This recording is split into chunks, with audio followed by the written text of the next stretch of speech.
홍대에 가면 철인 7호라는 치킨집이 있습니다. 이 치킨집 사장님께서 최근 커다란 공경에 빠져 있습니다. 갑자기 엄청나게 많은 사람들이 가게에 몰려와 주문을 엄청나게 많이 하거나 선물을 주고 가거나 심지어 돈 봉투를 주고 가는 경우들까지 생기며 돈줄을 단단히 내주고 있기 때문입니다. 도대체 이 사장님께서 약 1년 전에 아이들에게 어떤 잘못을 하셔서 이렇게 인과응보 돈줄을 맞고 계신지 함께 좀 살펴보겠습니다. 때는 1년 전, 사장님은 여느 때와 마찬가지로 가게를 지키고 계셨는데 그때 문 앞에서 쭈뼛쭈뼛 들어오지 못하고 서성이고 있는 두 아이를 발견하게 됩니다. 형으로 보이는 중학생쯤 되어 보이는 남자아이와 동생으로 보이는 초등학생 정도 되어 보이는 또 한 명의 남자아이였습니다. 사장님이 밖을 볼 때 동생은 형에게 치킨 하며 조르고 있었고 그 소리를 들으며 형은 양손에 주먹을 꽉 쥔 채 난감한 표정으로 가게 앞에 서 있었습니다. 사장님은 딱 보니 이게 어떤 상황인지 알 것 같았습니다. 그래서 아이들에게 들어오라고 하고 자리에 앉혔습니다. 안으로 들어오자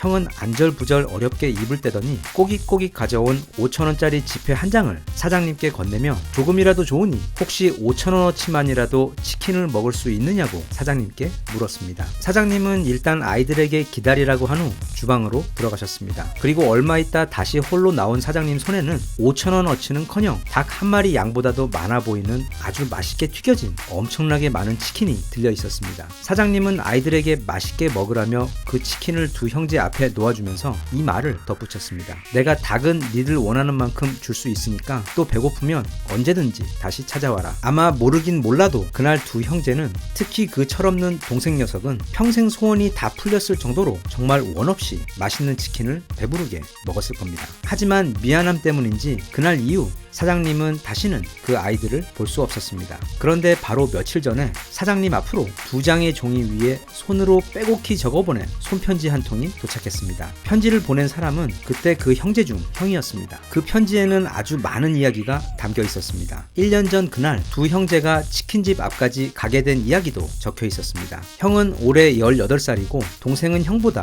7살이나 어립니다. 이 아이들의 부모님은 오래전 교통사고로 돌아가셨고 아이들은 몸이 편찮으신 할머니와 함께 살고 있었습니다. 형은 생활비를 벌기 위해 돈가스집 알바와 가끔 운이 좋으면 나이를 속여 택배 상하차 일을 도우며 일자리를 구하기 힘든 미성년자의 몸으로 어렵게 세 식구 굶지만 않게 간간히 버티며 생활하던 상황이었습니다. 어느 날 일을 하고 집에 왔는데 철없는 동생이 갑자기 치킨이 먹고 싶다고 떼를 쓰는 겁니다. 형은 돈이 없었지만 10살짜리가 뭘 알겠습니까? 결국 형은 가진 돈 5,000원을 손에 쥐고 동생과 함께 밖으로 나갔고 그렇게 그날 사장님과 만나게 된 것입니다. 형이 편지로 고백하기로 그날 사장님께서 푸짐히 치킨도 내어주시고 거기다가 시키지도 않은 콜라까지 갖다 주시며 호의를 베풀자 이게 웬 떡이냐 하며 맛있게 먹은 동생과는 다르게 혹시 나중에 이거 다 돈 내라고 하면 어쩌지? 하는 걱정에 형은 그때 내내 불안했고 여차하면 동생 손 잡고 도망갈 생각까지 하고 있었다고 합니다. 사실 형은 그 다음 날에도 가게에 찾아왔었습니다. 치킨값 내려고. 하지만 사장님 만류에 돈은 못 내고 그냥 돌아왔다고 합니다. 형은 동생과 달리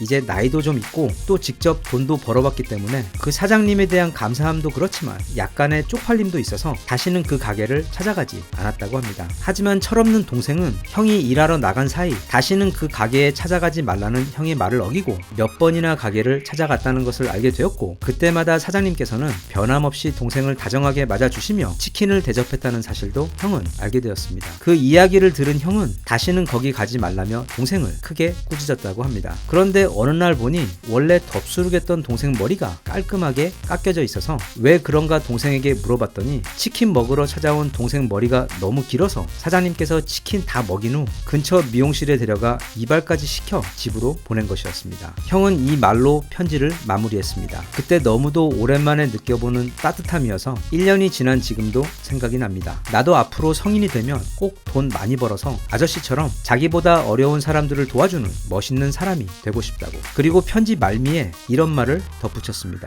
사장님은 외모와는 다르게 참 정이 많고 따뜻했었다고. 외모와는 다르게 사장님 정말 멋쟁이십니다. 그리고 부럽습니다. 그렇게 도움이 필요한 이들을 만나 그들에게 적절한 도움을 줄 수 있는 기회를 가질 수 있었다는 점, 그 부분에 대해서는 아이들이 사장님께 가지고 있는 그 고마움만큼이나 사장님도 아이들에게 고마워하셔도 될 것 같습니다. 그렇게 서로가 너무 고맙고 예쁜 인연으로 보입니다. 미담입니다. 이런 미담에다가 제가 뭐 숟가락을 얹으려는 건 아닌데 저도 나름 틈틈이 선행을 해오고 있는데 아무도 알아주지도 않고 딱히 그걸 알릴 방법도 없어 제 입으로 여기서 그 이야기를 좀 할까 합니다. 옛날에 제가 다니던 회사 근처에 점심시간만 되면 폐지를 주우러 다니는 할머니 한 분이 계셨습니다. 매일 점심을 먹던 그 식당 창밖으로 보이는 그 할머니의 모습이 늘 안쓰러웠습니다. 게다가 힘도 별로 없으신지 할머니의 카트에는 매번 폐지가 아주 조금밖에 없었습니다. 어떻게 할머니에게 작은아마 도움이 될 수 있을까 고민하다 어느 날 용기를 내어 평소처럼 구부정한 허리로 카트를 힘겹게 끌고 폐지를 주우러 나오신 할머니에게 조심스럽게 다가가 혹시 할머니께서 자존심이 상하실까봐 할머니 저기 뒤에 이 돈 떨어뜨리신 것 같아요. 여기 제가 주워왔어요. 하며 할머니께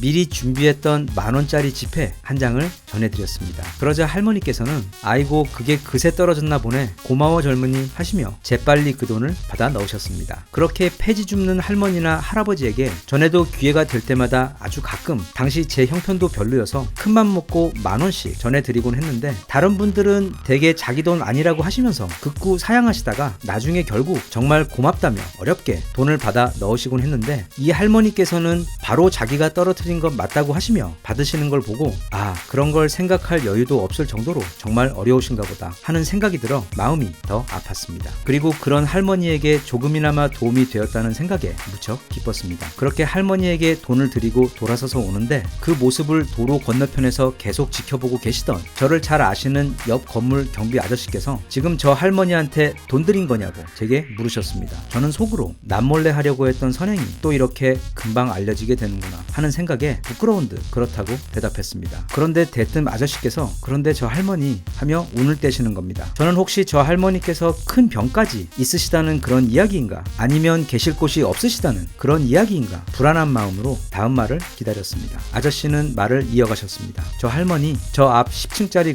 건물주라고 나이 드셔서 심심하시다고 매일 점심시간 되면 산보삼아 자기 건물 저렇게 한 바퀴 천천히 돌면서 폐지 정리하시는 거라는 거의 현실판 식스센스급 반전을 경험하게 해준 이야기를 들려주셨습니다. 그 건물주 사건 이후 급하게 위축되어 버렸던 제 아내 선행 의지가 치킨집 아저씨와 형제들의 이야기를 접하며 다시 뜨겁게 살아나는 것을 느낍니다. 그런 것 같습니다. 우리 인간들은 누구나 본능적으로 어려운 이웃이나 공경에 처한 타인을 돕고 싶어하는 그런 마음이 다 있는데 사는 게 바쁘고 내 생존도 만만찮다 보니 의도치 않게 종종 잊고 사는 것 같습니다. 하지만 가끔씩 이런 이야기를 접하게 되면 내가 직접 겪은 것도 아닌데도 내 영혼이 아주 따뜻한 밥 한 끼를 맛있게 먹은 것처럼 내 안 어딘가 빈 곳이 따뜻하게 채워지고 이 삶이라는 게 갑자기 조금 더 밝아지고 풍요로워진 것 같은 그런 묘한 경험을 하게 됩니다. 옛날에 어떤 선생님이 아이들에게 퀴즈를 하나 냈다고 합니다. 얘들아, 만약에 너희한테 $500가 있는데 너희가 죽기 전에 그중 $400를 다른 사람들에게 썼다면 죽을 때 너희에겐 얼마가 남아있는 거지? 하고 아이들에게 물었습니다. 그러자 아이들은 다들 너무 싱겁다는 듯 $100요 하고 대답을 했습니다. 하지만 선생님은 아이들에게 아니다, 너희에겐 $400가 남아있단다 하고 말씀하시며 우리가 삶을 살며 결국 제일 마지막에 남는 것은 우리가 남에게 베푼 것들 딱 그만큼이란다 하고 설명해 주셨습니다. 치킨집 사장님도 그 형제들도 그리고 지금 이 영상을 보고 계시는 모든 분들께서도 그 건물주 할머니도 다들 인생의 마지막에서는 아주 큰 부자로 떠나실 수 있기를 바랍니다. 대한민국 만세. 감사합니다.